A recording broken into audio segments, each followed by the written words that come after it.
Hello everyone, welcome back to GSM Tips. Today I have a TCL 10 Pro and I will show you how to hard reset it if you forgot your pattern or your passcode or whatever. So for this, just hold down the volume up with the phone off, hold down the volume up and power button for a few seconds. So when you see this TCL logo, let go of the power button and it takes you to recovery mode. At this point, just select Wipe Data Factory Reset, confirm with the pressing shortly the power button.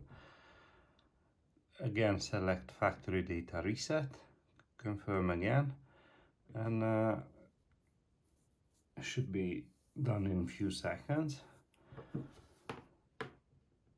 After this, just reboot system now with the power button, and it's all done. Thanks for watching.